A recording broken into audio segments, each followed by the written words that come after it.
Hello and welcome to Quarantine Tuesday with me, your host, Dalia Bifus, for CAWC. I'm very excited today that we have got the lovely Kate Woodward, and she is a yoga teacher, and she is going to give us a presentation today on why yoga, your life is better with yoga in it.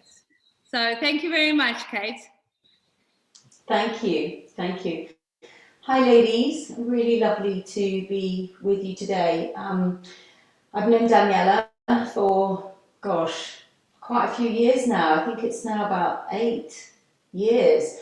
Daniela and I met when I had just completed my yoga training, teacher training, when we were both living in Paris.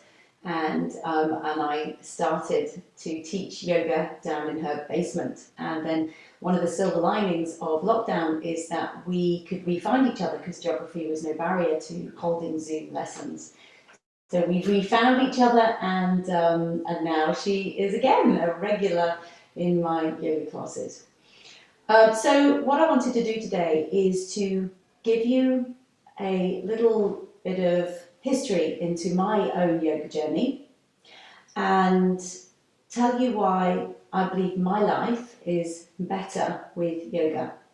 So I will be talking to you for about 10 minutes, between 10 and 15 minutes, and then we'll go into a little delicate, gentle yoga practice for which you will need a few props. So in fact, let's get set up in terms of props already.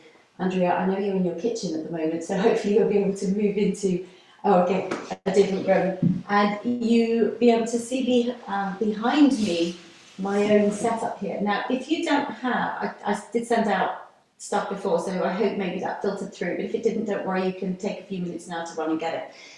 If you have such a thing as a bolster in your house, the orange thing behind me, then that's wonderful.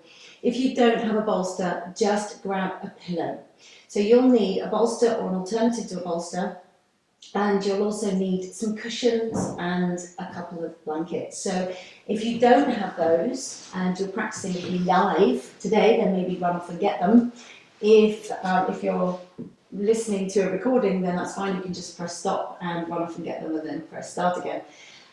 So yeah, just get your setup, because then it'll be a lovely smooth transition from where I'm talking to where we're going to have a little practice. You don't need any previous experience of yoga to enjoy the practice that I'm going to share with you today. I'll just give people a couple of minutes. And I'd love it at the end if I can take any questions that anybody has about anything, or we can have a discussion, whatever works. Okay. I will just wait for Angelina and Anita to come back. So for the talking part, just make sure you're nice and comfy.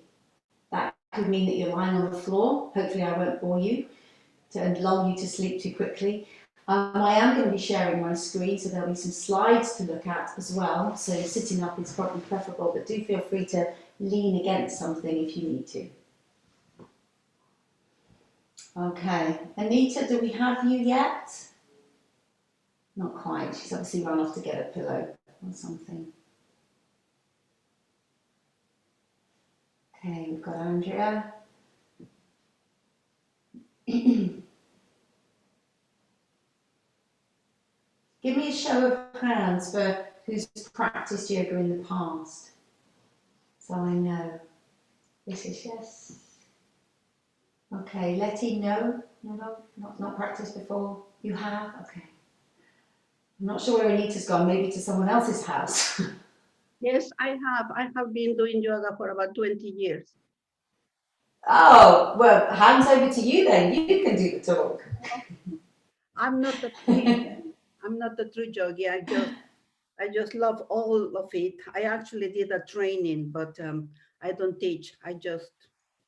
That's what I know. I'm not a true yogi because I'm not very deep. You are a true yogi. That's a myth. And anyway, teachers don't teach, they share. Yes, that's what I do. Just share. That makes you a teacher. Anita, are you back with us? probably get started, Kate. I'm sure Juanita will join when she's ready. Okay. Okay. All right, guys. So this is my story. I'm just going to share my screen with you now.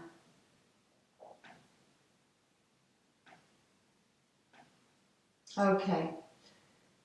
Can everybody see all right there? Yeah? Good. All right. So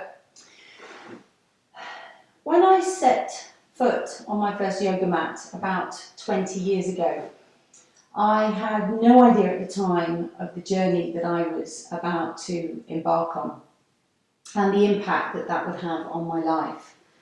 I was 30 years old at the time and I'd slipped a disc, so I know something about all the back issues that you guys are talking about. I'd slipped a disc in my back when I lifted my 6-month-old rather heavy son off the sofa.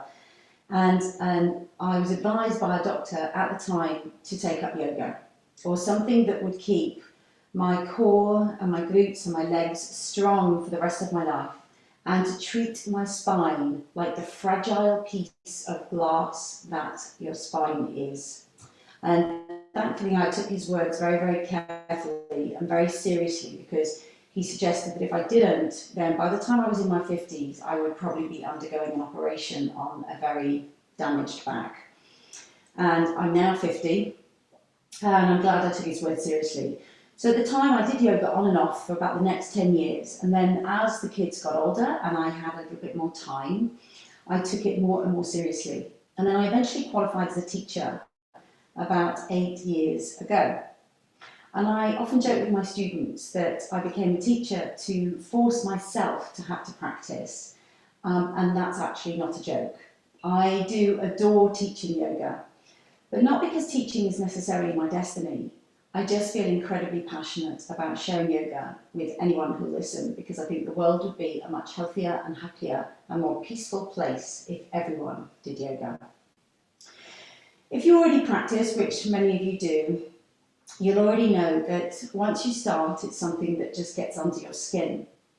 And it can be hard to explain why and how, but you just know you feel better after a class or a practice than you did before. And today what I want to share with you is what better means for me. So better means physically. I today am stronger, more flexible, less prone to injury and illness than I would be if I didn't do it. Now, yoga isn't a catch-all in terms of physical exercise, but if you combine it with other forms of exercise, or if you practice a variety of different yoga styles a few times a week, it can make a huge difference to all of these areas that you can see on the screen in front of you.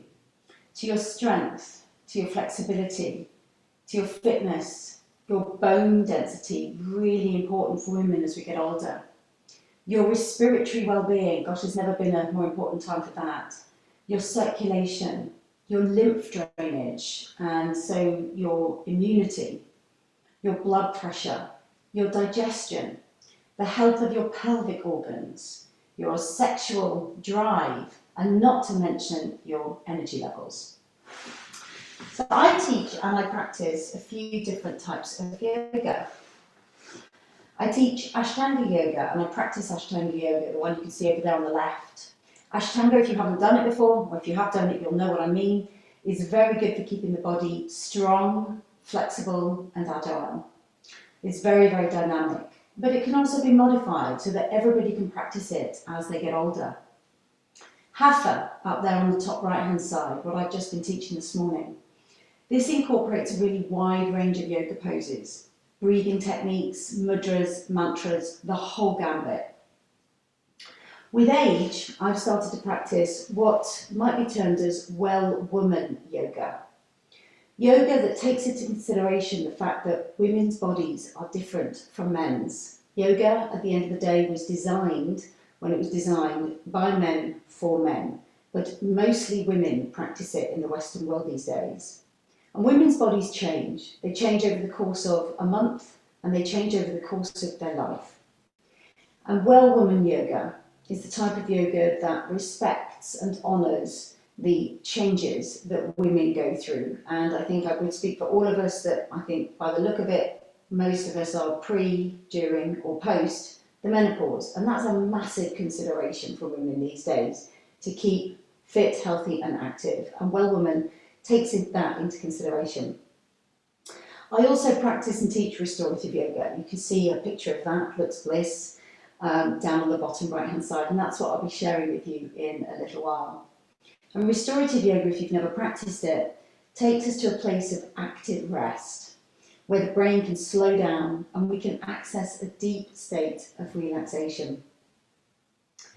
Yoga enables me to clamber around like I did when I was young, on all fours. It helps me feel young and able. My pain is my back is pain-free these days, and so is pretty much every other part of my body. My muscles feel strong and stretchy, enough to avoid injury. And very importantly, I notice when anything is out of kilter. And these days I feel a sense of responsibility to my body, instead of feeling disappointed in those bits I'd rather were longer, firmer, smaller or larger. I just feel grateful for the body that I've been given and conscious of looking after it. In a nutshell, I want to look like this when I'm 99 years old.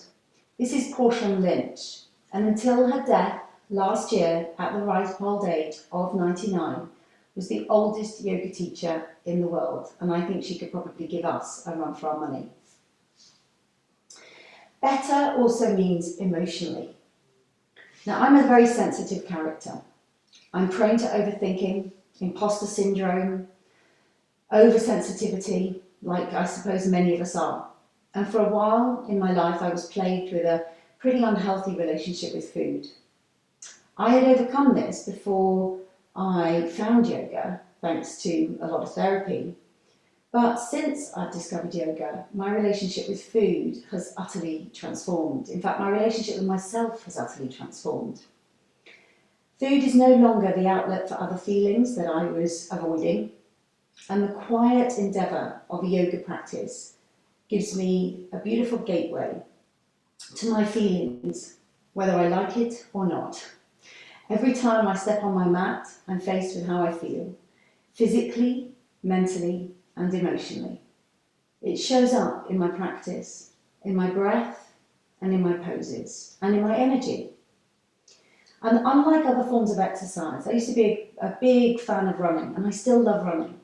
But what I noticed was running was a distraction from how I felt. It kind of scratched the itch, but it didn't let me explore the itch and get rid of the itch. Yoga brings you face to face with how you feel, and under the guidance of a good teacher, enables you to face into whatever difficult or challenging feelings are going on for you. I am known for my sort of straight talking and pragmatism as a teacher, and the way I would put it is I basically sort my shit out on my mat. Better also means energetically. Now, the ancient yogis, they knew a thing or two, and they developed this amazing practice to enable themselves to overcome many of the physical, emotional, and mental ailments and diseases of the body and the mind. They understood the importance of physical, that. They understood that we are made of energy, that we have an energetic system, a bit like the hot water system in your house, and that physical, mental, and emotional well-being is dependent and influenced by how the energy, or prana, or chi, whatever you want to call it, flows within our bodies. And they understood that blockages in the system caused by trauma, memories, poor breathing, unhealthy living can lead to both minor and major ailments. And during a yoga practice, I'm sure you already know this, prana is moved through the body, carried through this amazingly complex energetic system called the nadis. And the chakras that we can see down the centre of the body there, the energy centres, become balanced and open, but not too open. And through the practice of different poses and breathing, we feel better. Now, better also means mentally. And here's a picture of the brain. And this is where it gets really fascinating, and how modern science can really back up what the ancient yogis knew. Because modern science has done a great deal to boost the yoga world, as it's brought a whole wealth of knowledge and information to back up what somehow these ancient yogis knew. And I just want to share a few of these fascinating facts with you, because modern science is suggesting that yoga does actually alter your brain chemistry. So if you look at the prefrontal cortex, up here in the top left-hand side, it's our centre for higher order functions like planning and decision-making and concentration, goal setting, and emotional and behaviour control. Apologies. Now, when we breathe through the nose like we do in the yoga practice, it ensures optimal oxygenation of the brain. And this leads to optimal function of the prefrontal cortex. Also, yoga hones and tones our powers of observation so that we become the observer of how we feel and how we're thinking, as opposed to the victim of how we feel and how we're thinking.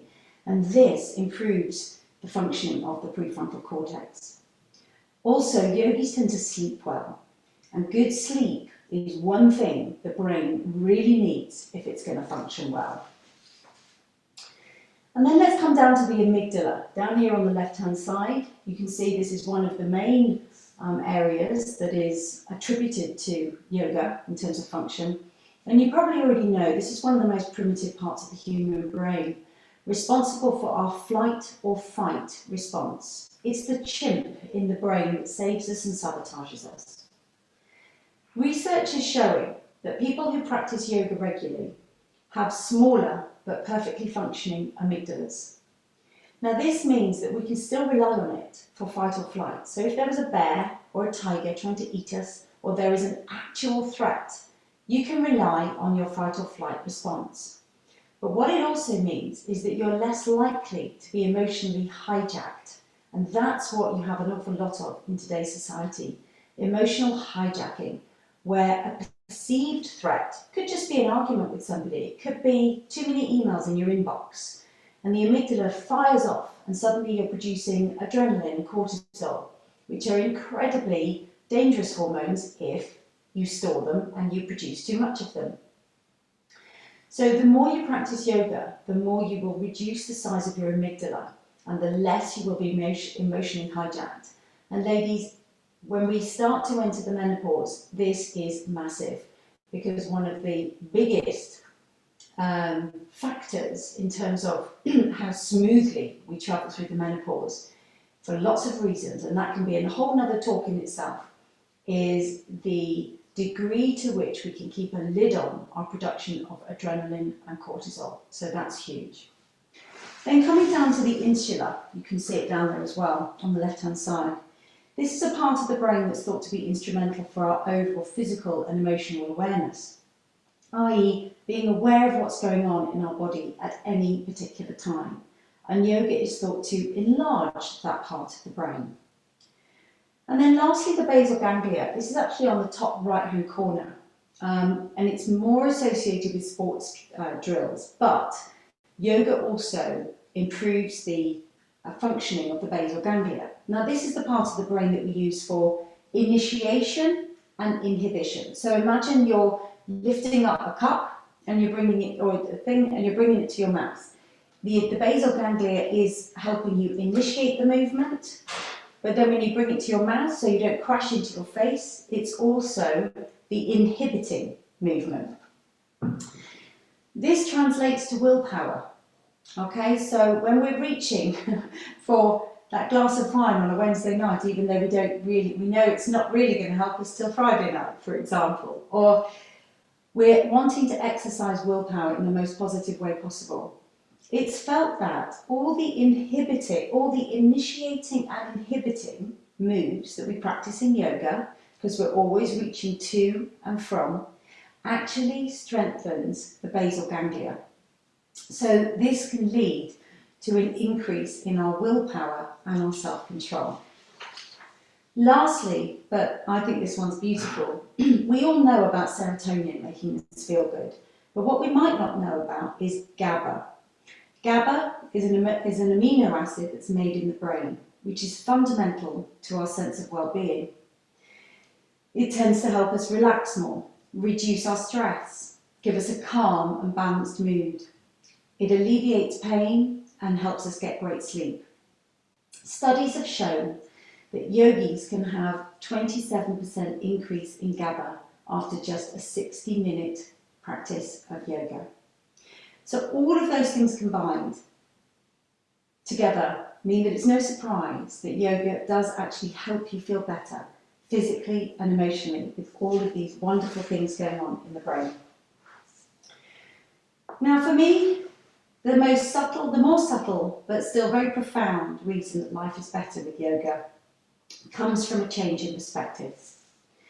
Now some people don't need to practice yoga to have this perspective, but I'm clearly a slow learner, and maybe I've come back to learn what I failed to learn in a previous life.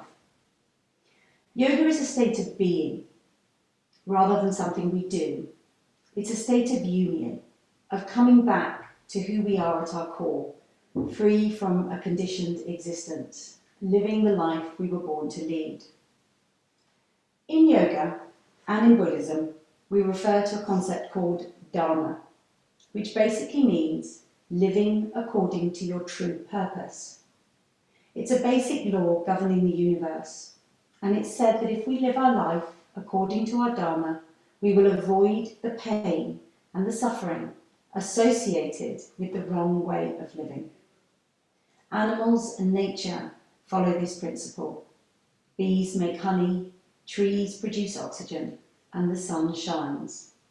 As human beings, many of us don't live this way, but most of our causes of suffering could be eliminated through the right way of living for us.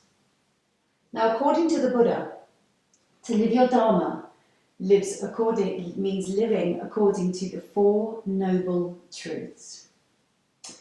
The first noble truth is the truth of suffering, i.e., if there is suffering, we can identify the presence of suffering. Number two, that there will always be the truth of the cause of the suffering. That it may not always be easy, but usually it's simple to identify the cause of suffering. Number three, that there will be a truth of the end of the suffering. And this states that all suffering can end through enlightenment. Again, not always easy. We might discover that, and this is a really drastic one, but for some reason it's coming to mind, because I've seen friends go through this. You know that maybe we're not happy doing what we're doing or being who we're being with. Well, yes, that's complicated, but it's also very simple. So there is a truth at the end of suffering. And number four, there is a truth of the path that leads to the end of suffering. So if we apply these rules to every problem in life, the solutions would be simple. Difficult to execute maybe, but simple nevertheless. And the Buddha gives us two beautiful rules to help us on our way towards living according to these truths. And the two rules are, and these are really rules that I follow in life. Number one, the feelings are greater than the thoughts. And this rule states that your feelings provide a far more accurate representation of how you truly feel and truly stand on any given subject than your thoughts. Because thoughts can be overanalyzed and illogical, and often not even your own. But feelings, on the other hand, are generally true. They're your personal guiding light to help you understand what's right for you. And yoga helps you access your feelings. And then we have the heavy versus light rule. And this rule encourages us to notice whether situations, decisions, opportunities make us feel physically heavy, like there's a boulder, like it's heavy in our body, or light. And our subconscious is there to guide us. And this is where the heavy or light feelings come from. So yoga is a somatic practice It helps us to access how we feel physiologically so that we know whether something is coming from our head or our heart, and we know whether something feels heavy or light. The more I've practiced, the more easily I've found I can live according to these truths and rules. And this in turn has a profound effect on my choices, my relationships, and my life. So although what I do each week and what I teach in yoga are essentially movements linked with the breath, what I'm really doing when I'm teaching and practicing yoga is helping us to find a path free of physical and emotional suffering, a life free from a conditioned existence where we're able to live the life we were born to lead. So now I'd like to give you a little luscious experience of restorative yoga. So please move yourself nice and carefully to a position that looks like this. And once everyone's there, I'll come off screen share. Now, if you would feel more comfortable lying on the floor, straight onto the floor, then do. And you'll see in that picture, I don't have a blanket over the top of me, but I would definitely invite you to bring a blanket over the top of you.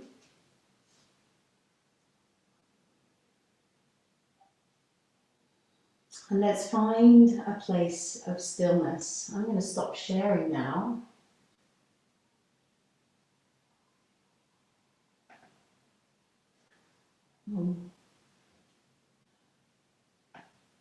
Okay. Lovely. Okay, let's just give you some time to get into a nice relaxed place. So if for any reason you don't want to lie on the floor, because Anita, I can see you're sitting at the moment, then that's fine. I would really encourage you to take a more comfy position. That can be on a sofa. So if you don't want to lie on the floor, then get onto a sofa and make sure you're super comfy. And perhaps pop a blanket on top of you, because we're just going to be here for about 10 minutes as I take you through a little meditation. If you want to stay sat in your chair, you absolutely can. Yeah, can I just observe at the moment, please? Of course you can. No worries.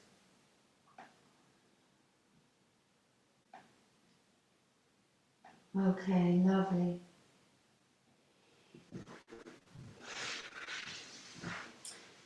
So what I'm going to give you a taste of this morning is a little yoga nidra. And if you're not aware of what a yoga nidra is just a beautiful deep rest. It's a form of deep rest. So in a minute I'll be guiding you through this meditation, but first of all let's get really, really comfy. What's really important here is that if you can, you bring the body into stillness. The overall objective of all yoga is to cease the fluctuations of the mind and bring the mind into stillness. But the mind will never find stillness while the body is agitated. So the physical practice of yoga is designed to enable us to find a place of stillness for the body. And then when the body can be still, the mind can be still. So as you settle into your chosen position, whether you're lying down or sitting up, lying on your bed, lying on the sofa, in the first few minutes of settling, you may notice that the body starts to give you feedback. A part of the body might say, "Oi, can you take notice of this bit?" You might need a cushion behind your head or a blanket. You might need to smooth out an item of clothing that is caught in a particular way underneath your back. You may notice that your feet are cold or your head needs a cushion under it. So take notice in these first couple of minutes of whatever feedback that you're receiving from your body. You may want something over your eyes, like a scarf or an eye pillow to block out the light. You may want to bring your feet a little further away from each other so that the body can truly rest.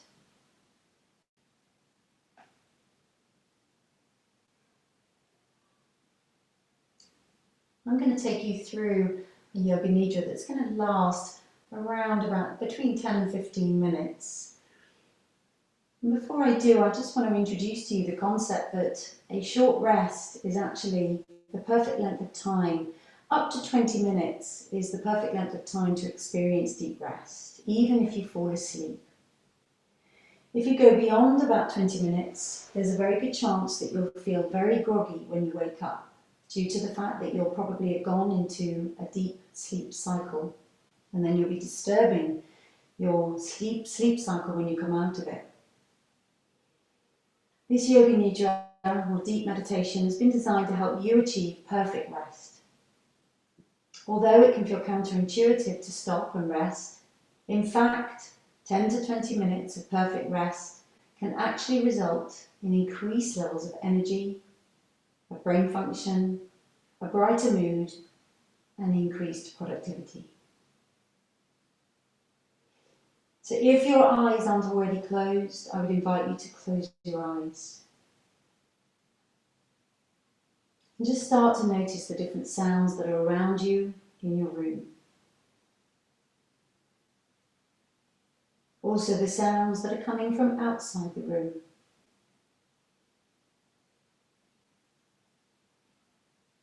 Sense the room you're in, the atmosphere within the room.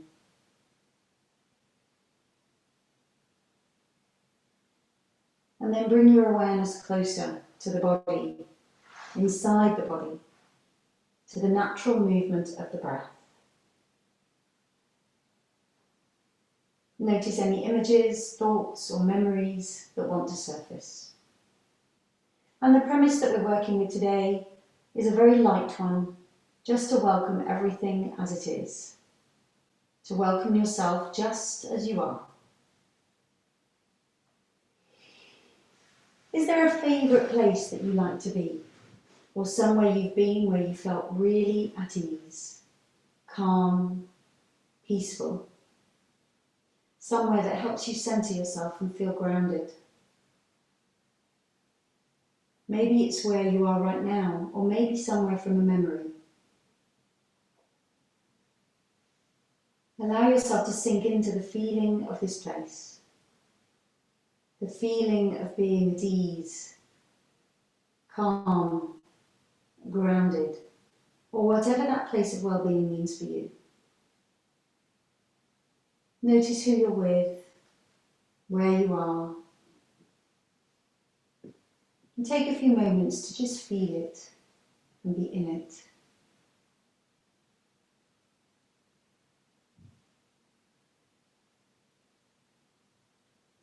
Notice the smells.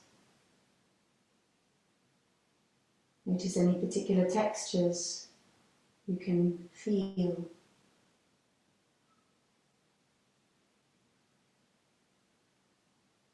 Notice the temperature. Notice the part of your body that's responding to being there.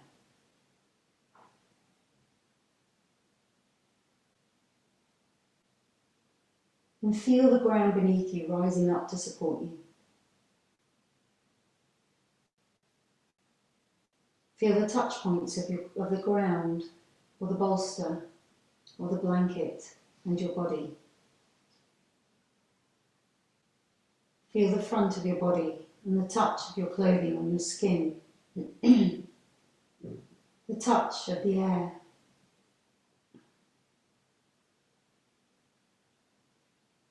Now feel the left side of your body, the left side of your head, the left arm, the left side of the torso, the left leg. Feel all the sensations of the left side of the body. And feel the relationship of the left side with the floor and your clothes. And then feel the right side of the body, the right side of the head. Feel the right side of the torso, your right leg. The relationship of the right side of the body with your floor and your clothes. And then feel both sides of the body. Feel the body as a whole, becoming aware of the sensations of the whole body.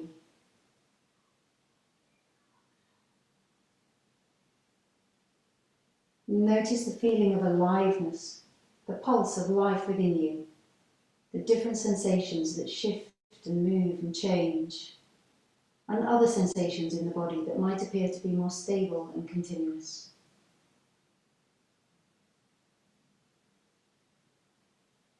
There's an invitation to be with all of this just for a few minutes. No need to fix anything, do anything, just noticing.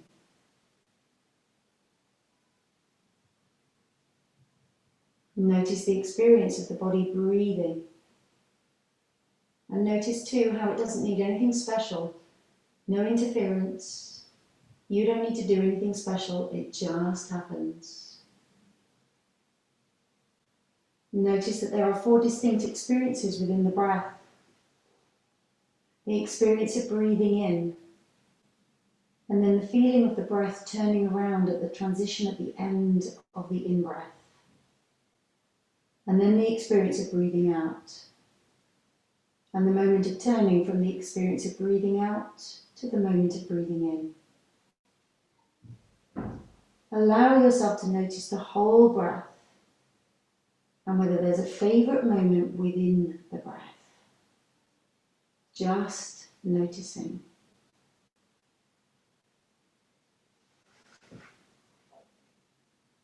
Notice if there is anything else here in your inner experience, anything else calling for your attention. A memory, a thought, an image. Again, with a welcoming premise, allow anything that wants to come forth to be noticed.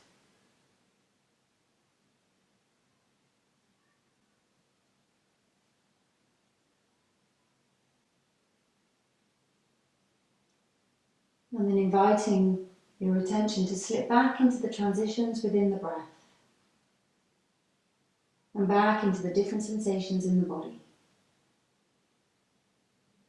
The feeling of the ground beneath you, conscious of the sense of space around you.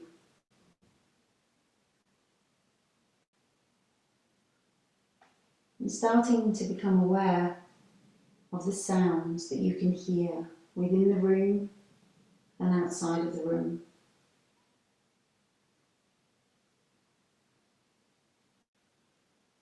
Start noticing your day again.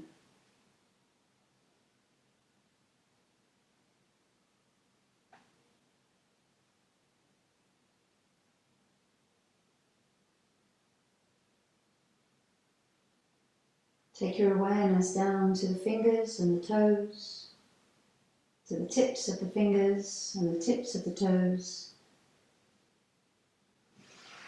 and give these areas a little wiggle. And then bring your awareness into your arms and your legs and stretch into the limbs. And bring your awareness into the back of your head. And if it feels right and nourishing to do, then roll your head from side to side. Bringing your sense of aliveness and awakeness back into the head.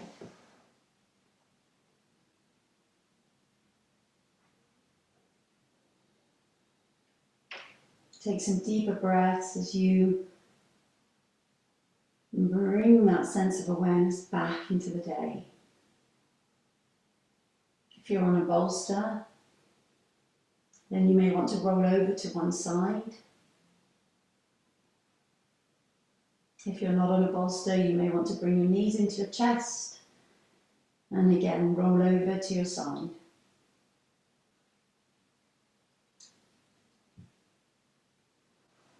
And then very carefully bring yourself back up to seated.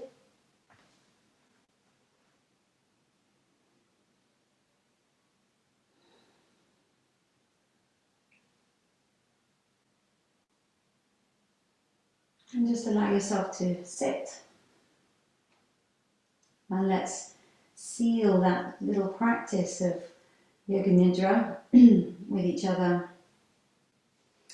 by greeting each other traditionally, bringing the palms together in front of the heart so the thumbs nestle into the sternum. Take a nice big breath in, and as you exhale, just gently bow your head. If you want to, it's only an invitation to your fellow members and acknowledging whoever and whatever enabled you to be here today to share in this experience. Namaste.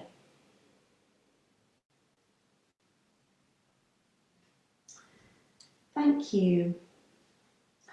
So that kind of officially ends my little bit, but if anyone's got any questions that they want to ask about anything that we did or anything to do with yoga or my journey, then please go ahead, or maybe even sharing your own experiences.